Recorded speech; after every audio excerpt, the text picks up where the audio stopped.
Suspense. Autolite and its 96,000 dealers present Miss Marlene Dietrich in Murder Strikes Three Times, a suspense play produced and edited by William Spear. Friends, for snappy starting on zippy, snippy days, there's nothing better than a set of the famous ignition-engineered Autolite spark plugs. Mr. Wilcox, sounds like a speech. Speech? This is no speech, Debbie. This is the free flow of fervent feeling for the newest addition to the complete line of ignition-engineered spark plugs made by Autolite.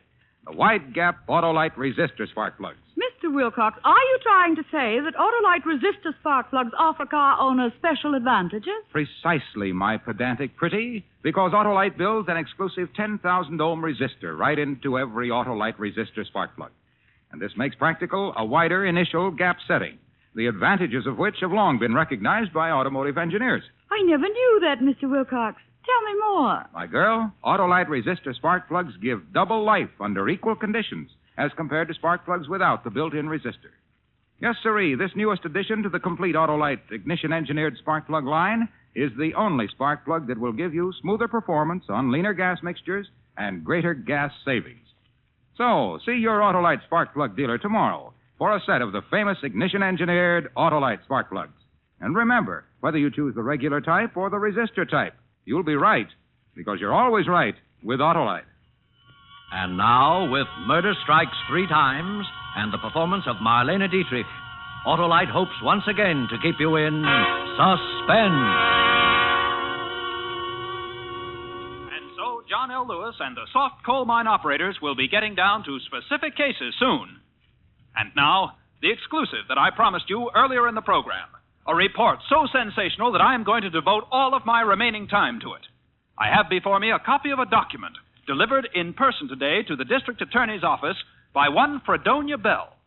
Fredonia Bell was the trusted personal maid of Laura Starling Morton, whom you will remember from the widely publicized murder trial of 2 years ago. This document is a statement written by Laura Starling Morton in her own hand, and it begins as follows, quote, I only regret that it will be impossible for me to be present when this is read aloud. What I shall relate here concerns 3 men. Of these 3 men, it is not on behalf of my husband, Robert, that I write, nor on behalf of my husband, Charles. This is for Elmer. But I do not think that Elmer will ever see it. For Elmer, too, is going to die.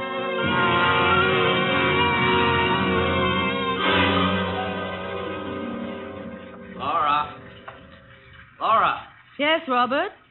where's my electric razor? In the medicine cabinet, where it always is. Oh. Well, Robert, I wish you wouldn't shave while you're in the bathtub that way. What's the difference where I shave? I like to shave in the bathtub. I just don't like to see you meddling with electricity while you're in there. You might get a shock or something. Oh, sure. Mrs. Thomas Edison. All right, go ahead. I don't care. I like to shave in the bathtub. I'm relaxed in the bathtub. I read in the bathtub. I think in the bathtub. I'm not going to change my habits for you. I know, dear. I suppose that is a lot to expect. Oh, for heaven's sake. Why can't you understand? Robert! Robert!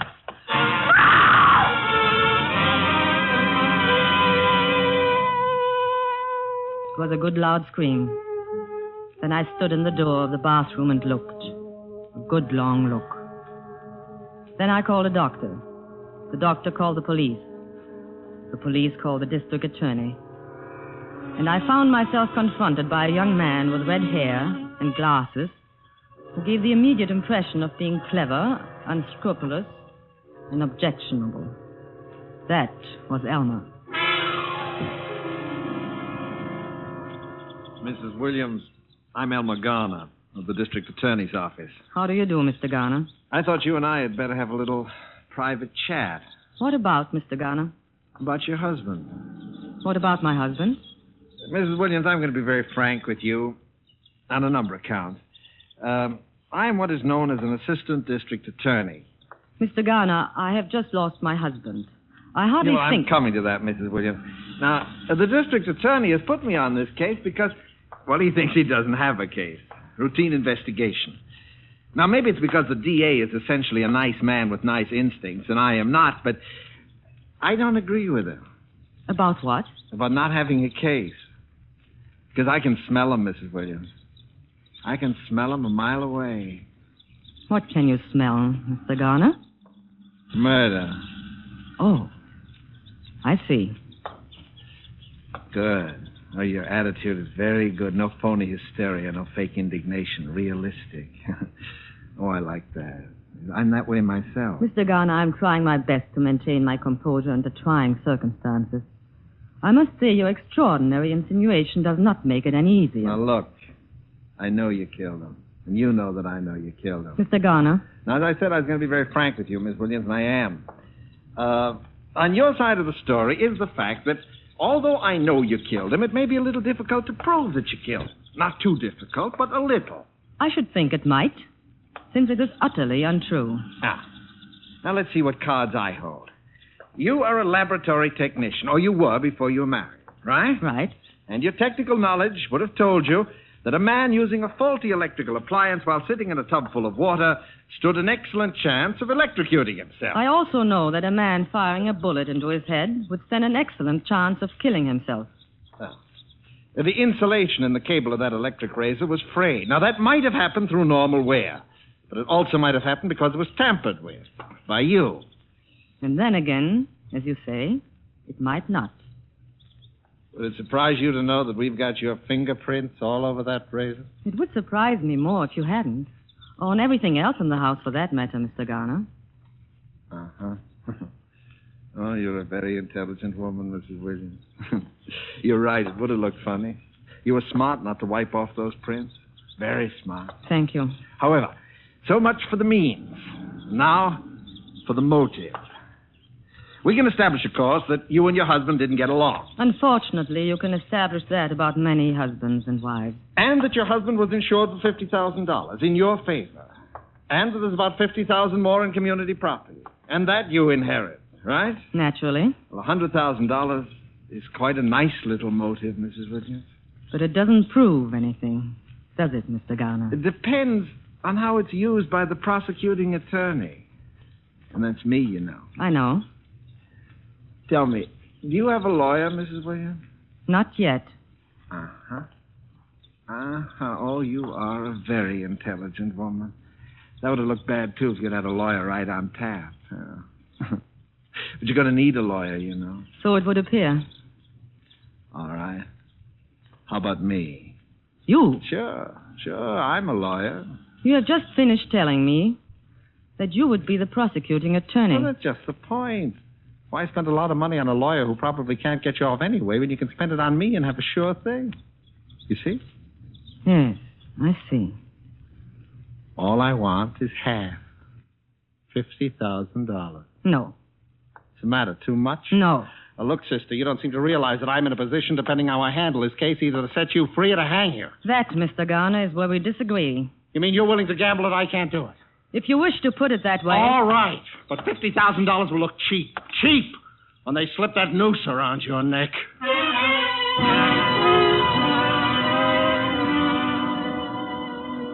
There she sits, ladies and gentlemen of the jury.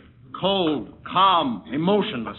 The same Laura Williams who carefully calculated, carefully planned, and premeditated the murder of her husband. I ask the death penalty. I must ask it. For ponder well, ladies and gentlemen of the jury. If you set her free, believe me, this will not be the last accident to mark the bloody trail through life of Laura Williams. And when that accident occurs, when the next victim is struck down, his innocent blood will be upon your hands.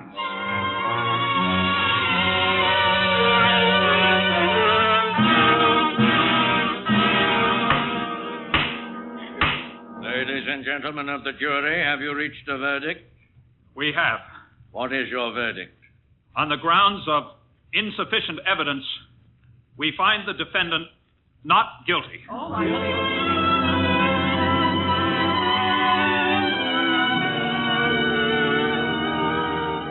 Mrs. Williams. I guess the sporting thing to say is congratulations. Congratulations. Thank you, Mr. Garner. Say one thing, you've got what it takes. The jury was evenly divided that whole first day. Did you know that? Yes, I knew it. Yes, I wasn't too far wrong at that, was I? Just far enough, Mr. Garner. Say, listen again, just as a sporting proposition, tell me. Did you... Did I what? Oh, come on, we're alone here anyway. It doesn't matter because you can't be tried twice for the same thing. You know that, don't you? Yes, I know it. Well, did you? Yes. You cheap, contemptible blackmailer, yes. I killed him. How do you like that? I killed him.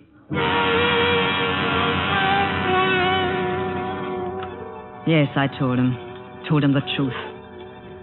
Just to see the smirk fall from his face. Just to see him actually snarl with frustration. Knowing that I'd gotten away with murder and he couldn't do anything about it. Yes, I couldn't have resisted telling him then. Even though it meant I'd die of it. Which I will.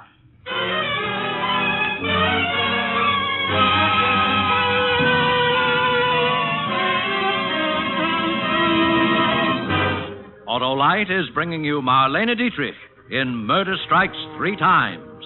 Tonight's production in radio's outstanding theater of thrills, Suspense.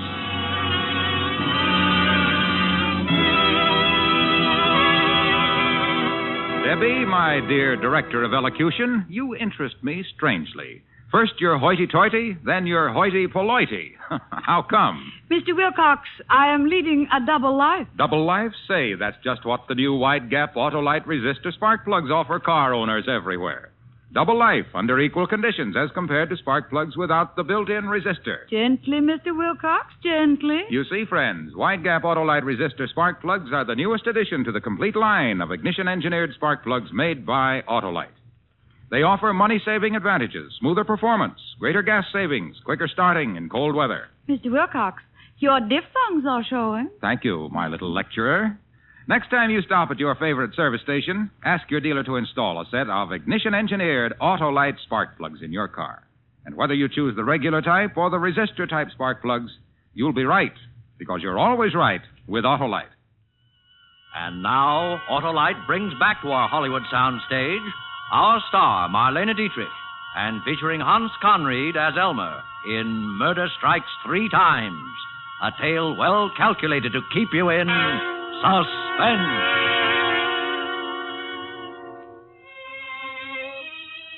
Perhaps I gambled too recklessly with Elmer.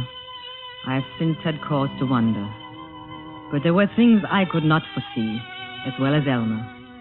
Suffice it to say that after my acquittal, with $100,000 from Robert's estate, I moved to another city and took up my life again under another name. That there, as Laura Starling, I met and married Charles Morton, a charming and eccentric man whose genius as a research chemist accounted not only for those qualities which endeared him to me, but for a very considerable personal fortune as well.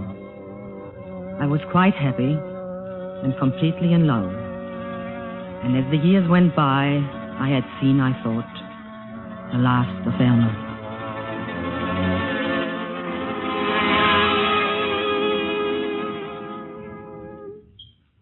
Charles? Oh, Charles, Yes, my dear. I have your coffee. Coffee? You said you wanted coffee. It's ready now. But I have some coffee. You took that out there 3 hours ago. Now come in and get your coffee. Yes, in a moment, my dear, as soon as I finish. Charles, you come out of that smelly laboratory and have your coffee. Besides, I have a surprise for you. You have? Well, I'll be right in, dear. And bring the other coffee cup with you. Yes. Now, what's all this about a surprise? Look. What? Oh, yes. I seem to have left my glasses in the laboratory. Oh, Charles, you're simply priceless. It's a cake. This is our anniversary, darling. Our 4th wedding anniversary. Is it? So it is. Laura, this is so thoughtful of you. I'm afraid I'm hopeless, my dear. I know it's the husband who should be thoughtful, but You're just you, darling. Now sit down and relax for a while. Yes. Oh, here's your cup. Thank you. Charles, what's in that cup? Coffee. Charles, I'm sure that even in the atomic age, coffee does not come in the form of white crystals. Oh, Oh, yes. I'd finished my coffee and Charles, what is it? thiochlorate. You see, at the moment, I'm working... Charles, What? that's deadly poison. So it is. You see, the Oh, cyanide Charles, I ratchet- wish you wouldn't mix things up in the cups and dishes that way. It's dangerous. Dangerous? Suppose you got the cups mixed up. Suppose you Good drank... heavens, Laura. Half the stuff you use in chemistry is dangerous if you go to drink it. But who's going to do that? It's like eating soap. You wash your hands with it every day, but who'd think of eating it? Now, you take that cup right back out to the laboratory and empty it and wash it out. All right. Charles, Yes? I was wondering, since it's our anniversary, Yes? let's go out to dinner and celebrate. Why, yes. I think that's a splendid idea. Oh, my goodness. What? Oh, I completely forgot. My brother's coming to see us today. Your brother? Yeah, well, my half-brother. I meant to tell you. Charles, and I never knew you had a brother. Didn't you? Well, you see, he's been in the Army for about 5 years. He just got back a short time ago, and I got a wire yesterday saying he'd be passing through town and he'd like to see me. So... Does he know you're remarried? Well, I suppose. I suppose he doesn't. As a matter of fact, we've never been very close. Neither of us much of a letter writing, and so on, but he's the only relative I've got. And all the sympathy I've wasted on you because I thought you were an orphan or something. Oh, I was, but practically. When is he coming? Why, this afternoon sometime, I think. Well, I guess there's your answer. I am sorry, my dear. My child, that's all right. Maybe your brother would like to go out and celebrate with us. Well, Right in there, sir. Hello there. Hello, Charles. come in. And I want you to meet my wife. Laura, this is my brother, Elmer.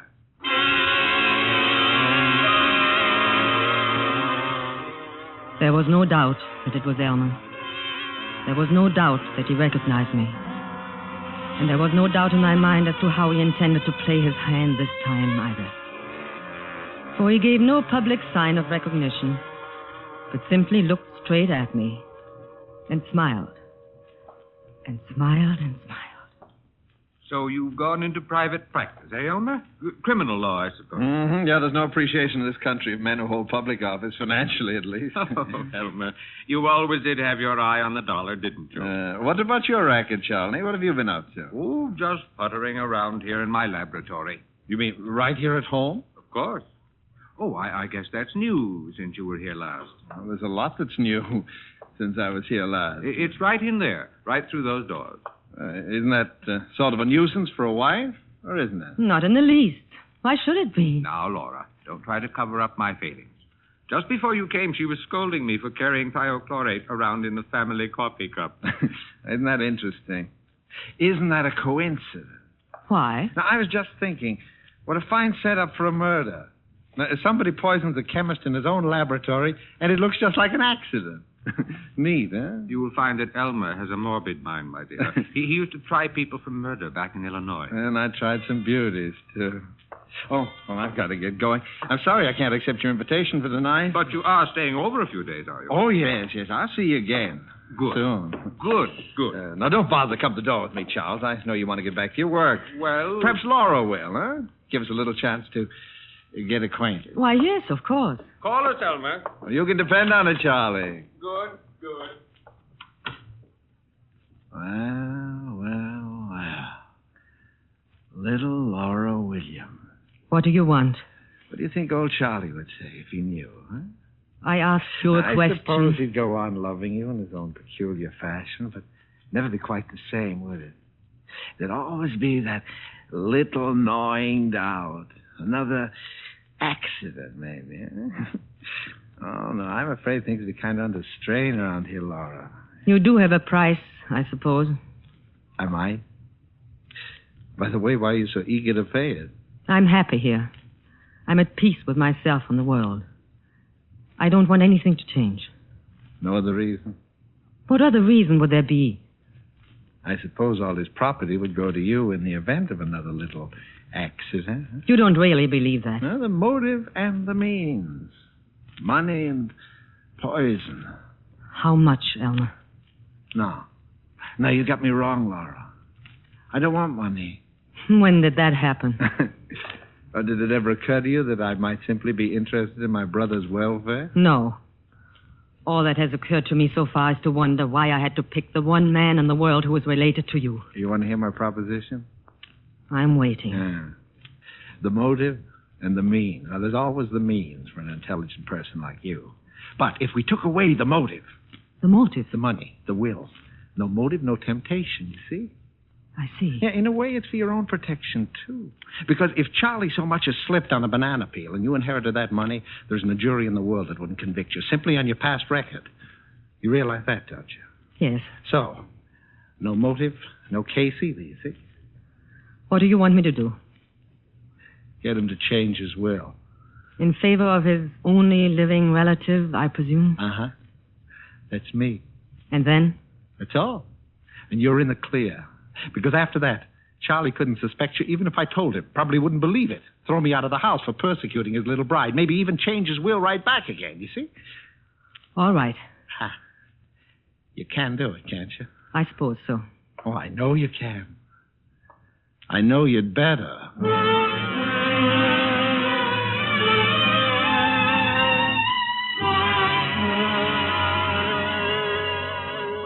It seems such a strange request to me. Darling, I don't want your money. I only want you. I know, dear, but after all, I'm considerably older than you are, my dear, and chances are that someday... No, the whole idea of losing you and then profiting by it, it's just hateful. Well, who else would I leave it to? Leave it to your brother. Elmer? Why not? It doesn't matter, but... Well... Please, darling, for me. All right, my dear, if it really makes a difference to you. Now, don't you worry about it anymore. I'll take care of it sometime. No, I want you to do it now, right away, today. Well, I'd have to get in touch with my lawyer. I'll call him for you.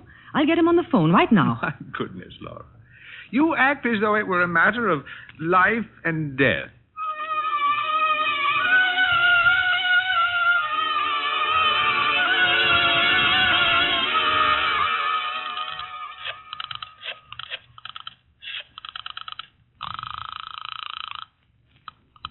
Ambassador Hotel. Mr. Elmer Garner, please. Thank you. Yeah. This is Laura. Uh-huh. It's all right. It's all arranged. Is it? Yes, the lawyer's coming tomorrow. Did he tell the lawyer the changes he wanted made? Yes, he did. Not that I think you'd ever tell a lie, Laura, but how do I know all this? Hasn't he told you? No. Then perhaps you'd better drop in this evening. That's more like it. I'll expect you after dinner. I'll be there.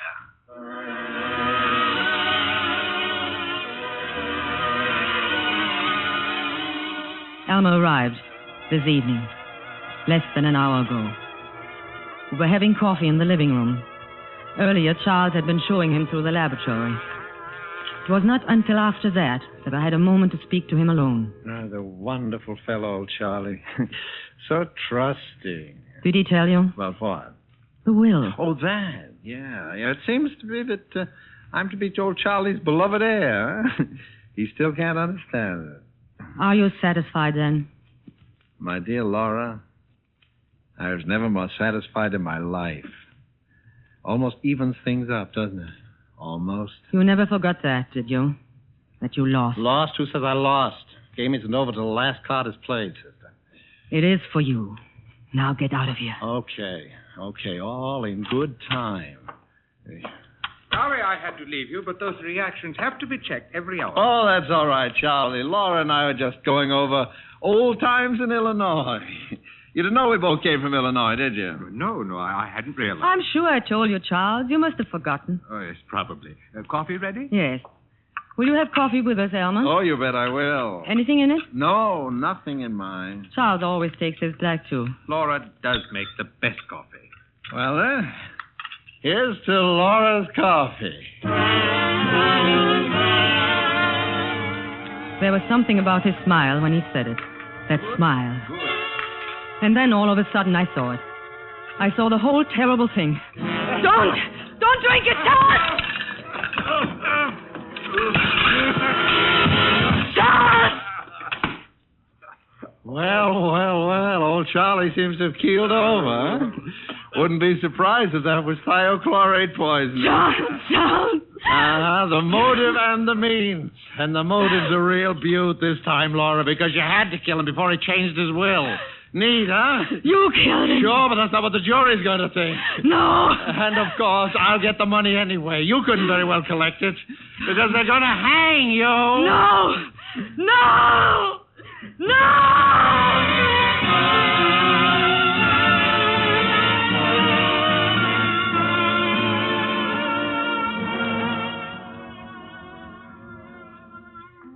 Elmer's downstairs in the living room. I'm in my study. And once more, I'm waiting for the police. There's no escape for me, of course. Elmer knows that. But there's one little thing that he has forgotten, the last play of the game. For I just have drawn up a will of my own, leaving my property and everything that I inherit from Charles to Elmer. It is dated 3 days ago. This statement I shall give into the safekeeping of my personal maid, Fredonia Bell, who, after all is said and done, has been the only true friend I've ever had. I shall give it to her with instructions for its eventual disposal, which I know she will follow to the letter. When that is done, I shall play the last card in the game. I don't think Elmer will find it possible to trump that card. Because, you see, when the police come, it is Elmer who will have to do the explaining, not I. And he will have to explain 2 bodies, Charles and mine.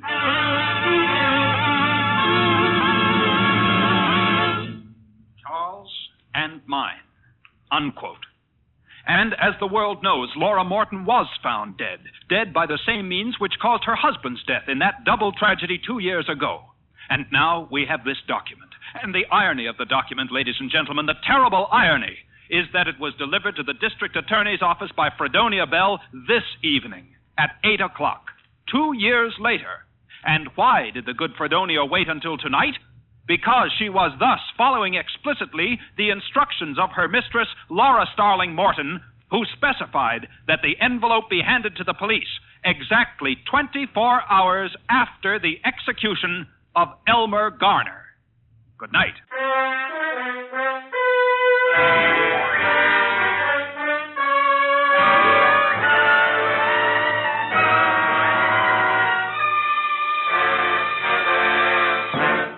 Suspense, presented by Autolite. Tonight, starring Marlene Dietrich and featuring Hans Conried. Well, Deborah, are you satisfied with my diction? Completely, Mr. Wilcox. I've decided it is what you say that matters, not how you say it. Well, then, let me say that Autolite makes more than 400 products for cars, trucks, planes, and boats in 28 plants, coast to coast. These include complete electrical systems used as original equipment on many makes of America's finest cars. Spark plugs, batteries, generators, coils, distributors, starting motors, bullseye, sealed beam headlights. All engineered to fit together perfectly, work together perfectly, because they're a perfect team. So, friends, don't accept electrical parts supposed to be as good. Ask for and insist on Autolite, original factory parts at your neighborhood service station, car dealer, garage, or repair shop. Remember, you're always right with Autolite.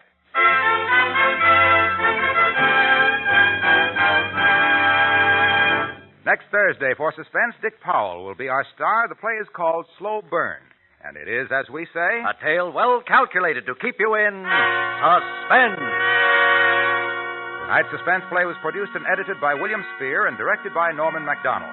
Music for Suspense is composed by Lucien Moraweck and conducted by Lud Gluskin. Murder Strikes 3 Times is an original play for radio by John DeWitt. Marlene Dietrich will soon be seen in the Warner Brothers production Stage Fright. You can buy Autolite regular or resistor spark plugs, Autolite stay-full batteries, Autolite electrical parts at your neighborhood Autolite dealers. Switch to Autolite. Good night. There is still a tremendous job to be done in gaining new knowledge about the causes, prevention, treatment, and cure of heart diseases. Give to this worthy cause. Send your contribution to HEART, H-E-A-R-T, care of your local post office. This is CBS, the Columbia Broadcasting System.